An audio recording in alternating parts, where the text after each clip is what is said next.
Hello everyone! How's it going? We got some dwarves versus Mordor at some Rohan Keep, it looks like. I don't know the name of this place. It doesn't matter. Because I'm a dwarf, that's all that matters. Fighting our ancient enemy, the AI.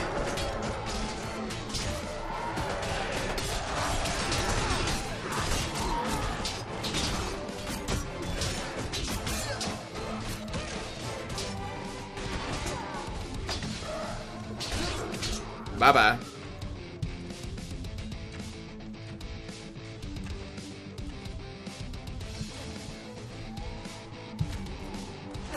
Whoa, are there goblin caves right outside this Rohan city?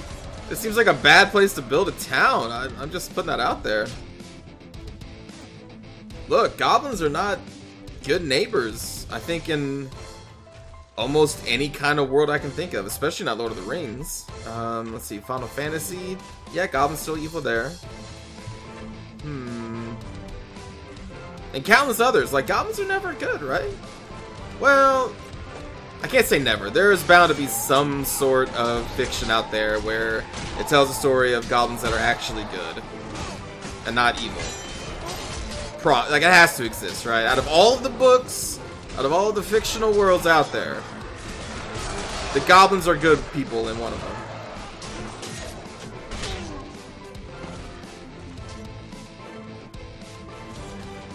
Has to be. Because at some point, somebody somewhere was like, you know what? I'm going to break the mold. I'm going to tell a story about goblins when they're the good people. And, like, the dwarves are evil. Yeah. Uh-oh. Are these Nazgul? Okay, right. This is Mordor, not goblins. Okay, so when I said goblins, what I really meant is that we're fighting orcs, I think is actually what they are. Whoops. I'm sure there's been a story out there about how good orcs are.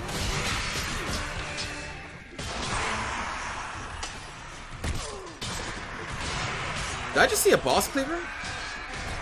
Oh, I know. I saw a giant cleaver. No, that's not the same thing.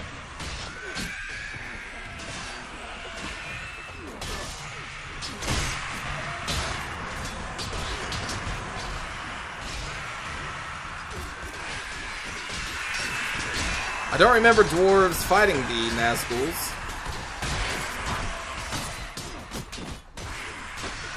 But hey, must be canon.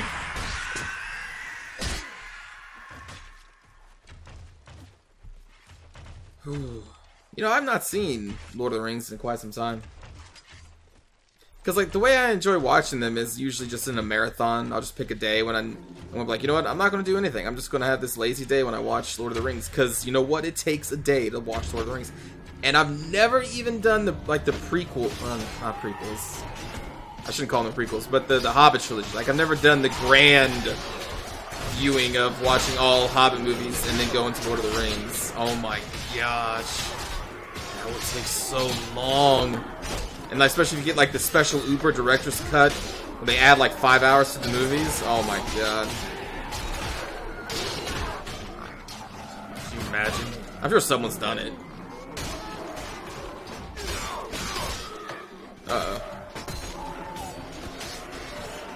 Fight bravely, my friends. I need to rest.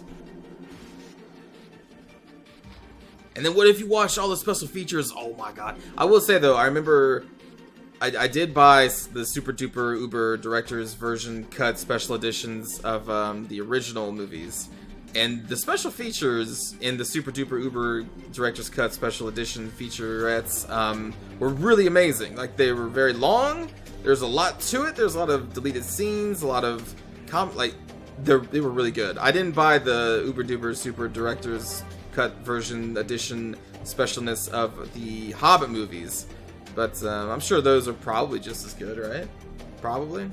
I don't know. I can definitely say that they were for the originals. And like each movie had like 6 hours of just special features. I think it was about 6 hours. Longer than the actual movie. But it's cool if you're really into Lord of the Rings.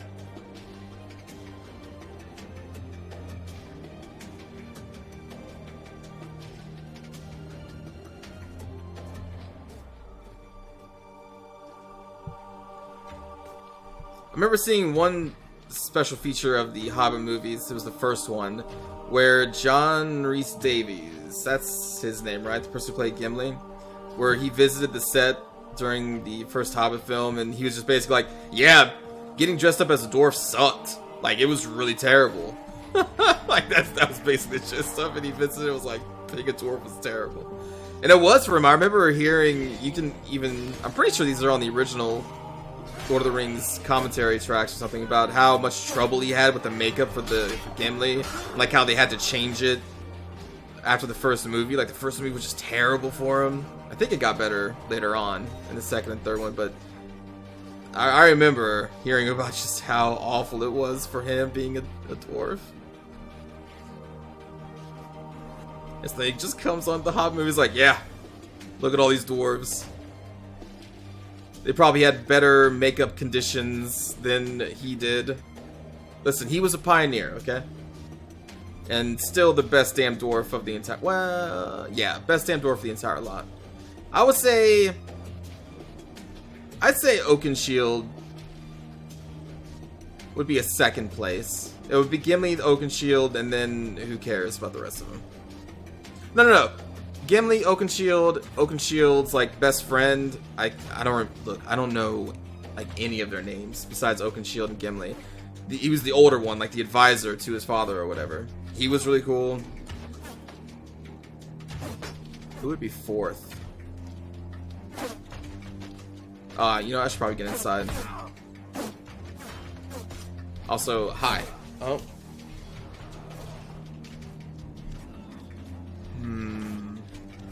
Who was badass besides those three?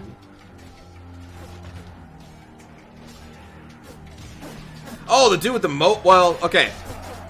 So one of the dwarves, like the really warrior focused one, the tall one, who in the beginning of The Hobbit, when they were showing off the battle against the orcs and the dwarves, he had this kick-ass mohawk. He had like a Warhammer Fantasy kind of dwarf mohawk going on. It looked amazing. And I was like, this dude looks so cool. But then in the actual movies, they had it, like, he didn't have the mohawk anymore. He still looked cool, I guess, and he was warrior focused, and he was kind of badass. But, oh, if he just kept that mohawk, that would have been insane. Go back and watch the first Hobbit film, and when they're talking about the battle with Oakenshield, where like his father dies to whatever stupid orc face that killed him, you'll see a brief shot of this dwarf in the foreground, and it's one of the main ones, and he has this kick-ass mohawk. It's like 3 feet tall. It's amazing. And I'm like, oh, that looks so cool. But then, when you see him in The Hobbit, he just has like shorter hair, and his arms are ripped though. Like, they're insane. Anyway, I was just really hoping to see that mohawk because it looked awesome. I think the only other dwarf that kind of had a mohawk like that was in the third Hobbit film, the leader of the dwarf reinforcements that came. It was like Oakenshield's uncle or something. I think he had a pretty kick-ass mohawk. He also rode like a pig or a boar or something. That actor was also in The Last Samurai as the sergeant. Also, oh god, what's that other movie? With the two brothers who... Boondock Saints. He's also in Boondock Saints as the two brothers' father. Now I'm just kind of rambling on. I just really wanted to see that mohawk one. Because it's so badass! It screamed Warhammer. And that was awesome.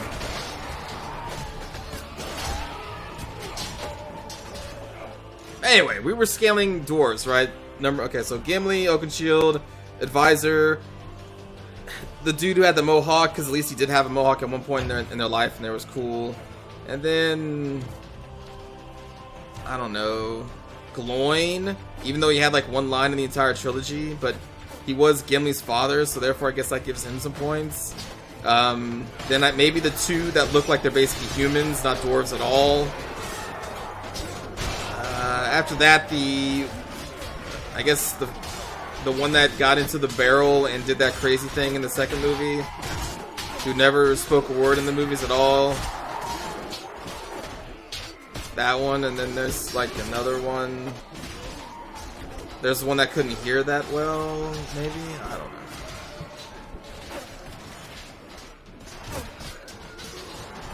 I'm sure I'm missing a couple.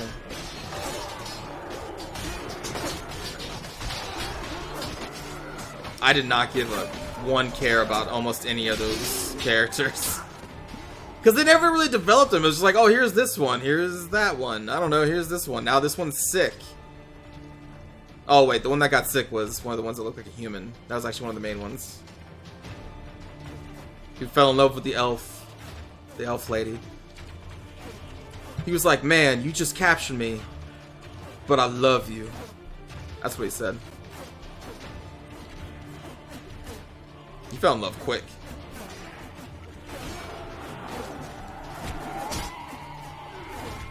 And then she fell in love with him, and it's like, what? And then Legolas was in it? Like, what? What are you end up doing in the Hobbit movies, man? You're not even in the books. You didn't, what? What? You know what? I was cool with Legolas. Like, I have a couple friends that really hated Legolas being in the movies because they're like, no, he's not even in the books.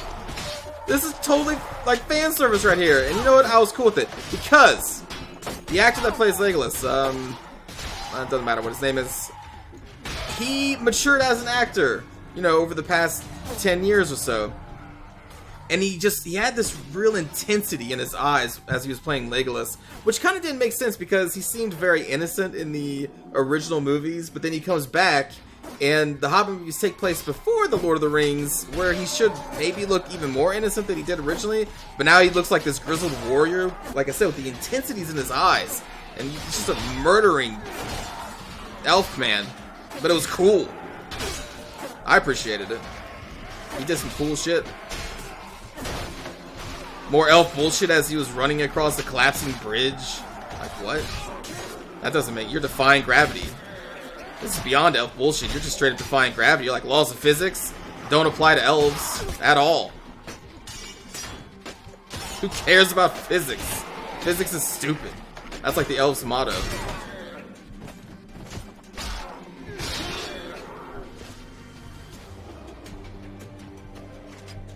But I appreciated it.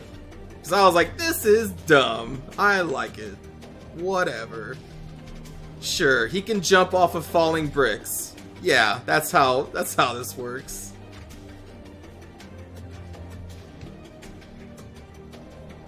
Sorry, spoilers for the third Hobbit film. Legolas jumps off of falling bricks. Multiple times.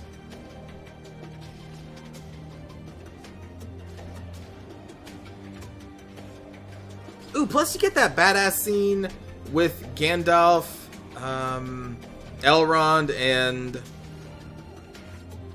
the Elf Queen, Galadriel. You get that badass scene with those three, too. I think that was in the third one, right? I think it was. Was in the second one. I think it was the third one when that happened, and that was pretty cool to see those three go off on some, Nazgul? Or were they just ghosts? I don't... Oh, God. Ow. Like pre-Nazguls? I don't know. That was a kick-ass scene, though.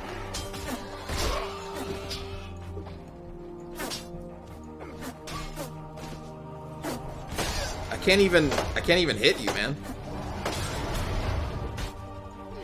Like, my attacks just bounce off. Oh, man, that sucks. Durin's Bane. What? Oh, I see what you did there. Okay. Durin's Bane. Got it.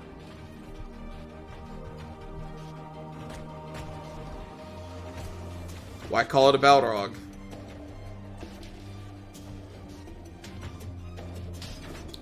Durin's Bane.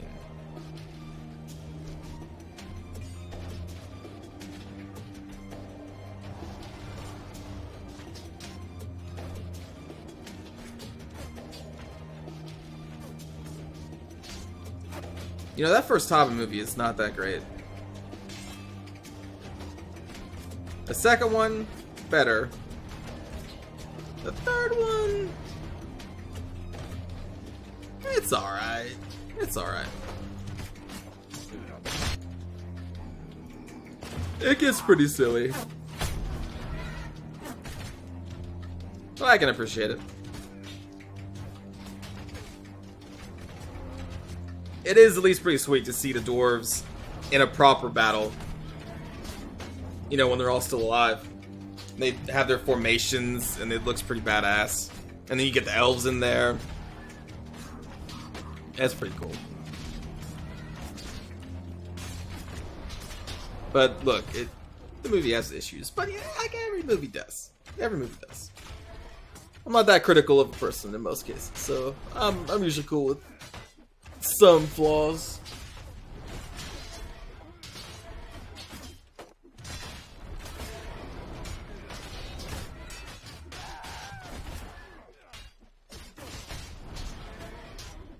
Bring it down. Good job.